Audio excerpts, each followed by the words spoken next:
but it's probably their biggest win early in the season so far, and a win over the New York Liberty, in which they led throughout most of the game, even though they only won by 9. Still a big margin. Me and Steve are going to break it all down, talk about it all and more right after this. Welcome to Chicago Sky Central, and here's your host, Haize. What's going on, Sky fans? Welcome to another episode of Chicago Sky Central, your number one spot for everything Chicago Sky related.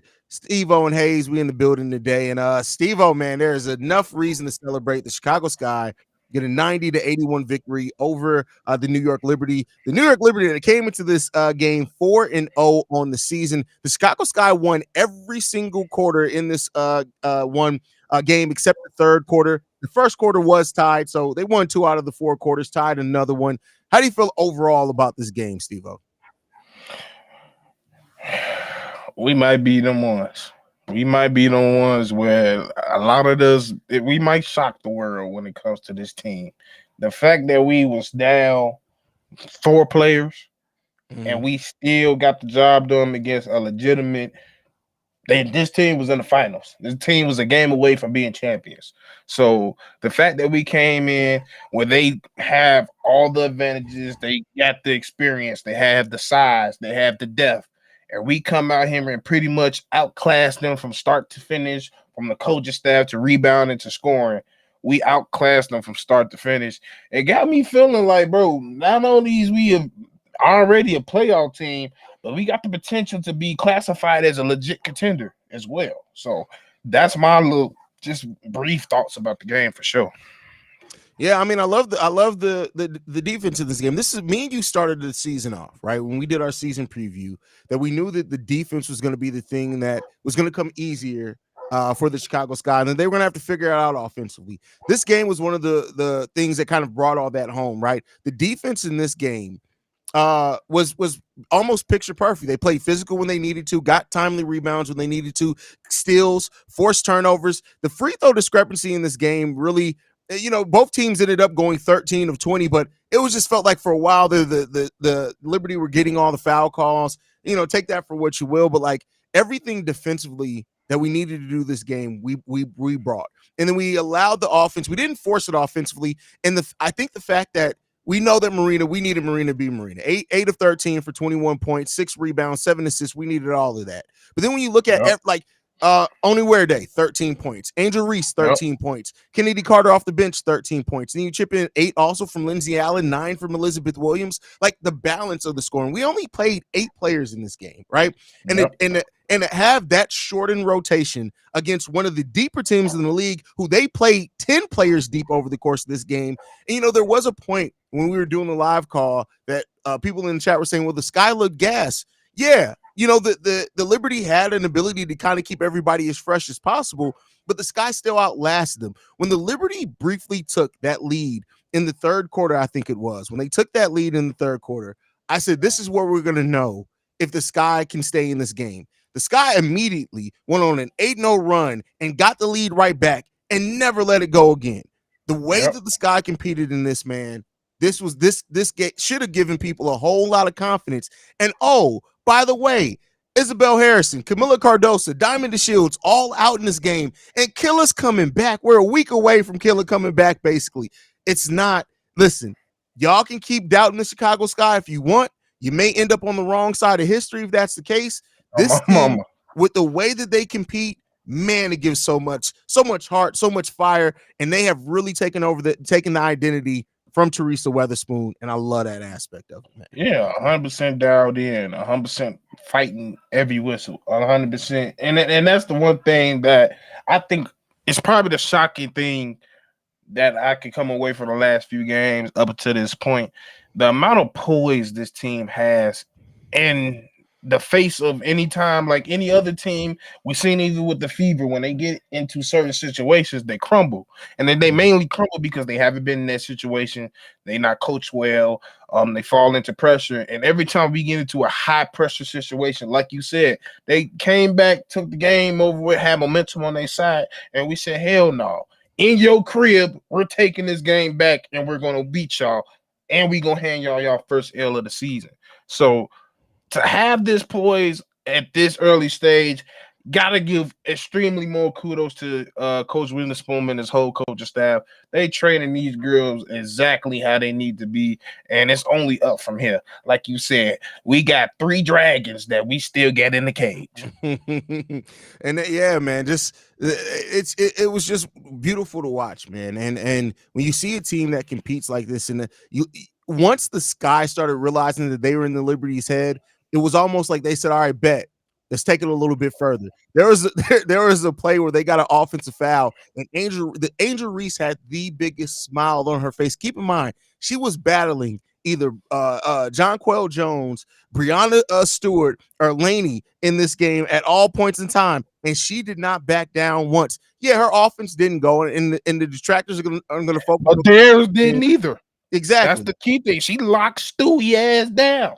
Listen, Stewie was in the clamps all game long. She finished 5 of 12 with 18 points, 5 rebounds, 4 steals, 1 block, and you know, so she still played really well. She filled up the stat sheet, but if you look at the game offensively, nothing came easy for Brianna Stewart today, and that's because of Elizabeth Williams, Angel Reese's defense on her. And they listen, the Sky defensively, there's almost no holes in their game, and we still got Kamilla Cardoso ain't even playing yet. We haven't even reached our defensive potential yet. We're 3 games into a completely revamped roster, and we just beat a legitimate championship contending team.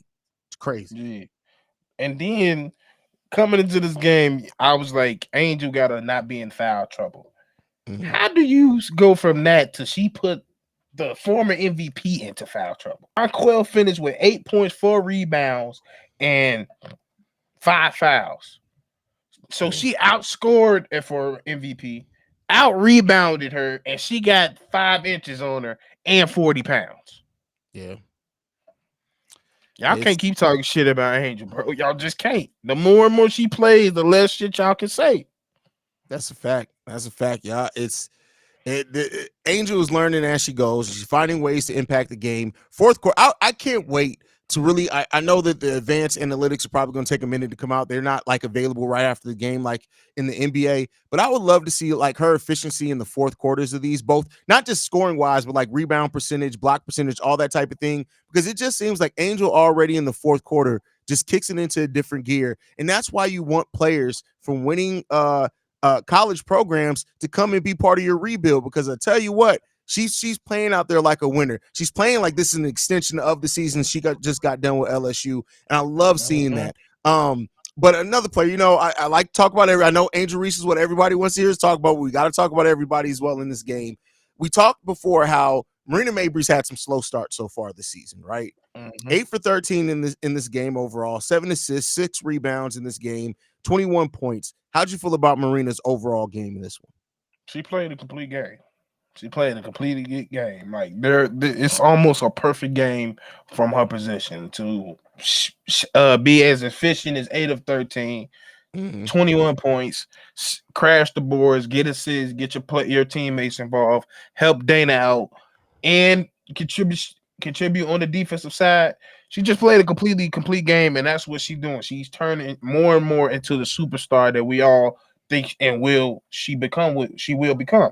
So she just living up to what everybody expecting her to, and she's stepping her name. She's stepping her name as she's one of those ones that y'all need to start paying attention to in this league. And even though I was looking at some of the chat around the league, and a lot of people started looking like, dang, who this little Steph Curry looking chick coming up in here? Like, yeah, like she's really put the work in. Her post game. That's one thing I want to touch on is she's really worked on that post game and drawing fouls. Like she just played a very complete game, and I couldn't ask for nothing much. And the big shots, and also one thing. She doesn't shy away defensively. She likes pulling the energy out the crowd as well. Like she's the type of player that you want leading your franchise, man. She has the right mentality. She puts it all out there on the court. There's times where I do feel like she kind of lets the lack of calls kind of maybe get to her a little bit too much, but that's just a nitpick to have a nitpick, right? Overall, just in the game, there's really like she's the perfect type of player that this city appreciates. Marina Mabrey is that. And so Appreciate that so much from her. And then you look at the point guard play overall. Kennedy Carter, Dana Evans, Lindsey Allen in this game.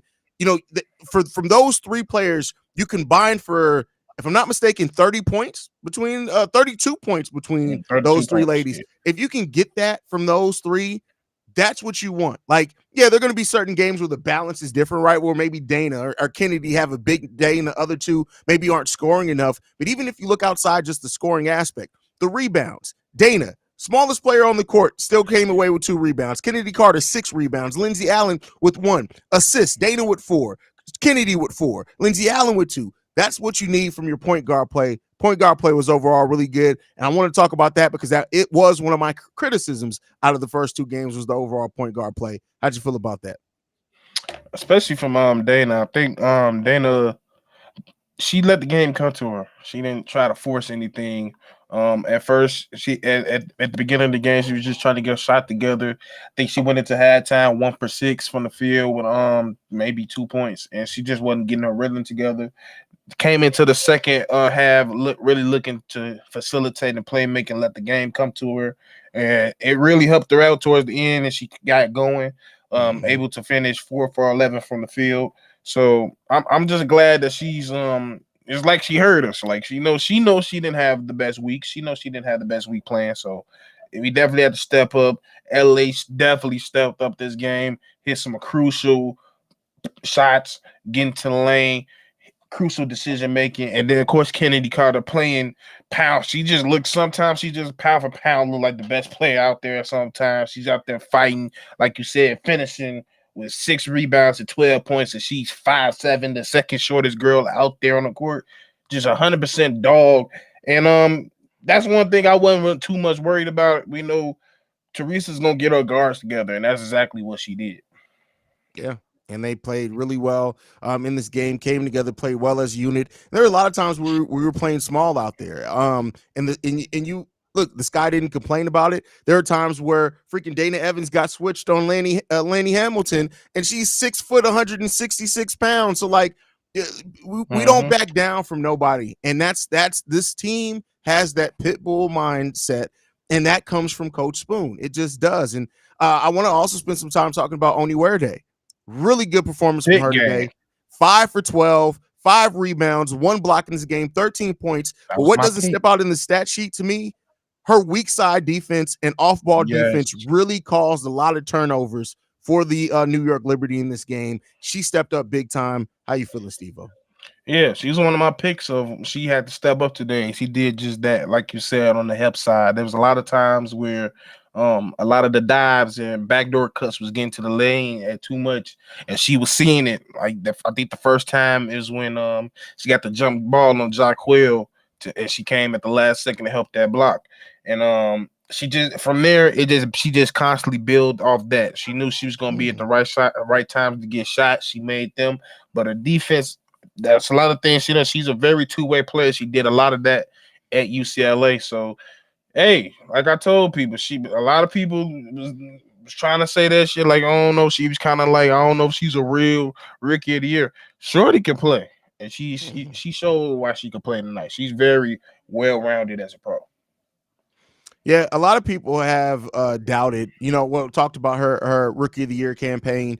She was the first, I think, rookie of the year in like 10 years to not score double digits, but win rookie of the year, those type of things. And I get those gripes, I get those concerns, but listen, she was the best rookie of that year, and she's not done. Her role has changed since she's won rookie of the year. Her role is very different on this team. For example, like, she's typically going to come off the bench and be that player that kind of has to play a specific role based off what that game calls her to do. There are going to be times where we're going to need her to score more. There are going to be times where the defense, the rebounding, those type of things are the most important thing. But she's shown already through 3 games an ability to say, all right, if this is what you need me to do, this is what I'm going to do, and I'm going to do it to the best of my ability. And again, that's another thing that I think speaks to Coach Spoon, just having everybody ready to go, man.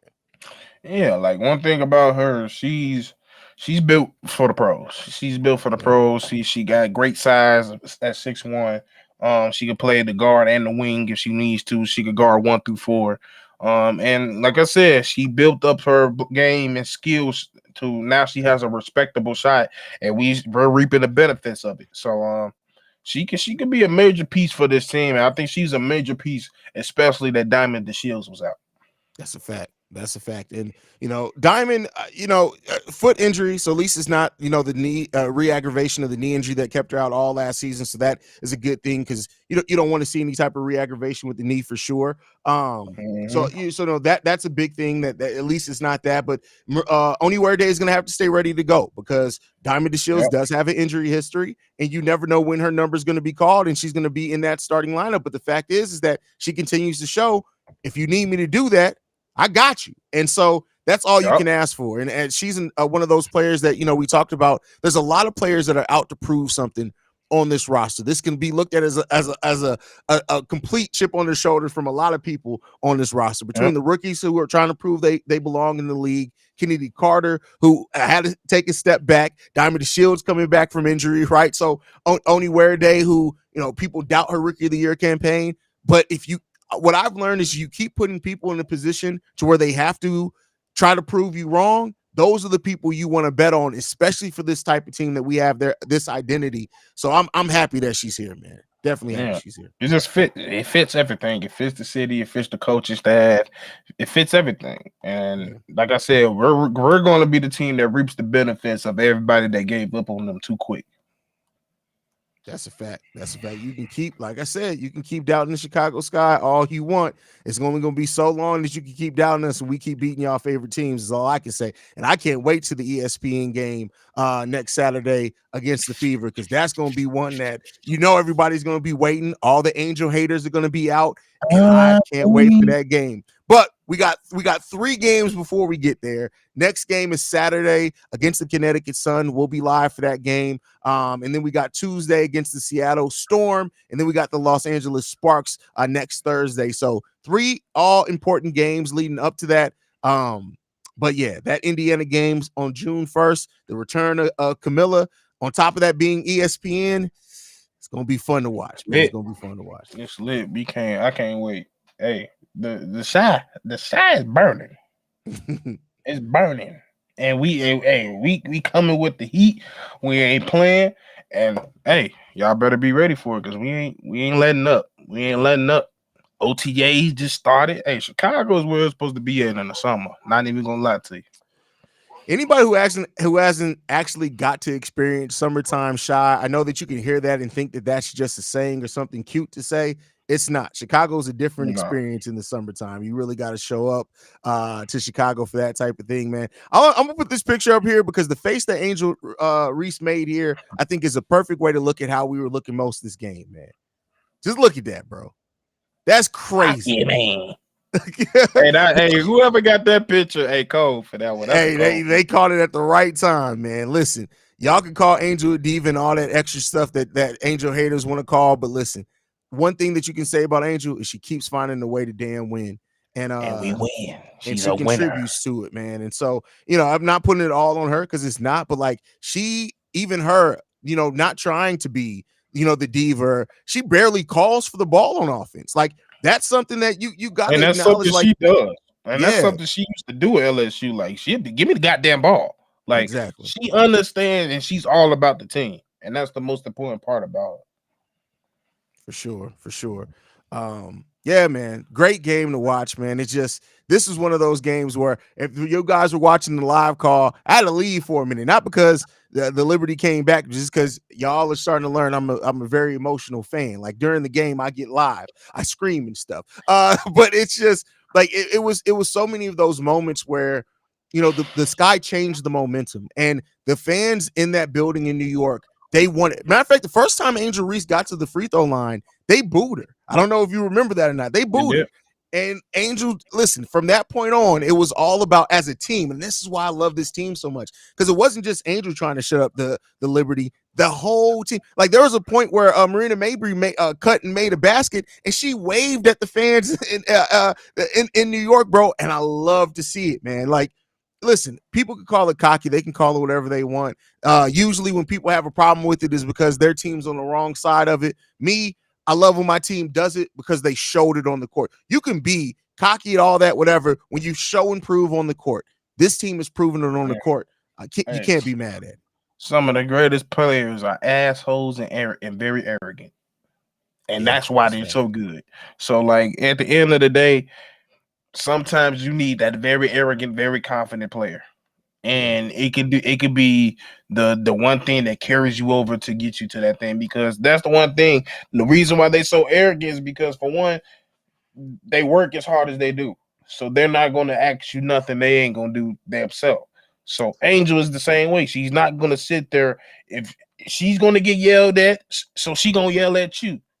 She's going to hold you accountable. She expects you to do the same thing for her. And that's the same. You can call her what you want, but she wins. She's won at every level except down. And she looking like she's finna bring a winning coach to this league. So let's see what she do. What do you think that it would mean? I know it's way too early, so please don't think that we don't realize that it's early. It is. What do you think a playoff run would mean to the confidence of the young team that we have? For keep in mind, even outside of Angel Reese and Kamilla Cardoso, who are 22 and 23 years old, we still Kennedy, only 25 years old. Dana Evans, 25 years old, right? So we still have young pieces on this team as well. What do you think that would do for the confidence of this team? Um, it just, I mean, I feel like the confidence is already there. I think what they're going to benefit is the experience. Is they're going to be put in certain situations in certain games that they've never been put in before. So when it comes that time when they're trying to actually go for the actual championship and that trophy, they know what to do. So not only like they already feel like they already feel that they can compete with anybody, but not only that, it's going to boost that more, but you're going to be put into situations that you're only going to be able to get in the playoffs. And when they get it, they experience it, they learn from it. When it goes down and they in the trenches that next year or wherever they make it back, they know what to do and they can make it further. Yeah, get this team as being the onset first year of the coach, first year of the GM, first year of Kamilla and Angel Reese. If they were able to get to the playoffs, and God forbid they win a playoff series, I'm not even saying that they win a playoff series, but let's say they do win a playoff series or whatnot. You're talking about setting off two women who are already two of the most fierce competitors that were in collegiate basketball last year. You're starting off their career getting the taste of the playoffs. That's how you start building dangerous futures and expectations, is all I can say there, Yep, man. that's how you start making that winning culture, and not only that, but that's outside of the organization. That bring more eyes to you. That makes it when it's time for free agency and people want to come here. A lot of people we got more people we could choose that want to come here that could fit for this team. So yeah, like a win in the playoffs could do a lot of things, and it's just they're already hungry to win. They did it in college. You're just going to make them even more hungry. So, That's a fact. hey, I can't wait to see them do it because I think they can. That's a fact. Great comment here from King. Says now everyone is going to be confused as why the fuck they need Amazon Prime, NBA TV, or League Pass to watch Angel in the Sky. I mean, I guess that's something because I've been a WNBA fan so long. So like, keep in mind, we're not far removed from primetime games airing on Twitter. Like that's literally where they used to air at. So like, I'm used to having to check. Oh, where's this airing at? Is it airing on? Can I just get it up on WNBA League Pass? Is it on Amazon Prime? Is it on Man, Ion? I'm Is it used on? to it. Like, yeah, it's so and I don't mean that to be an elitist. It's just like I've been around this WNBA thing so long that it's in second nature now for me to say, all right, let me check to see where it's airing at today. Yeah, So like I already know what game we play. Like I look yeah, ahead. Like you have to look yes, ahead when it comes. You can't be like, okay, today is game day because you fuck around and be like, oh, I thought they was playing on such and such. And this is also a team. I mean, there's also a league where they change stuff at last minute as well. So you always got to watch. You got to pay attention. So the next three games should be able to be viewed on WNBA League Pass if you have it. It doesn't look like they picked up on any national media outlets at all. So and they're not. Oh wait, no. See, this is another thing you got to look at. So our next three games are all at home. So if you're in Chicago, it's going to be blacked out on League Pass. It's probably going to be on Marquee then. Then you probably, if it's in Chicago, you probably gonna be able to watch on WGN or WC what is the fuck 26? That's what I know what it is. I don't know. WCIU. That's what it's Yeah, called. yeah.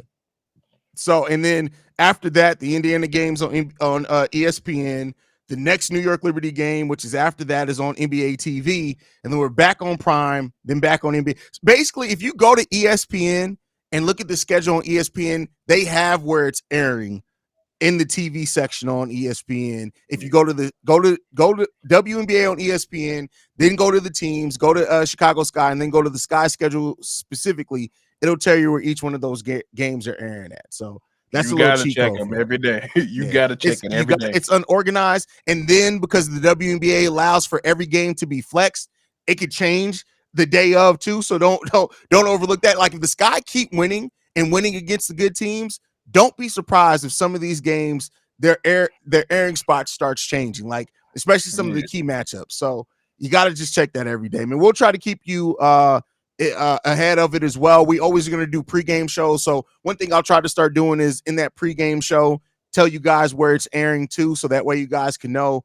And we'll do it as a family is what we're basically saying here. We'll try to keep you guys ahead as a family. So most definitely. Yeah, man. Any last thoughts, Steve, before we get up out of here, bro? Nah, man. Good dub. Yeah, definitely big dub from Sky, man. Let's keep it going. Keep up the winning ways. We'll be back Saturday at 7 p.m. Chicago time, 8 p.m. Eastern time. We face off against the Connecticut Sun. Make sure you guys are tuned in for that one.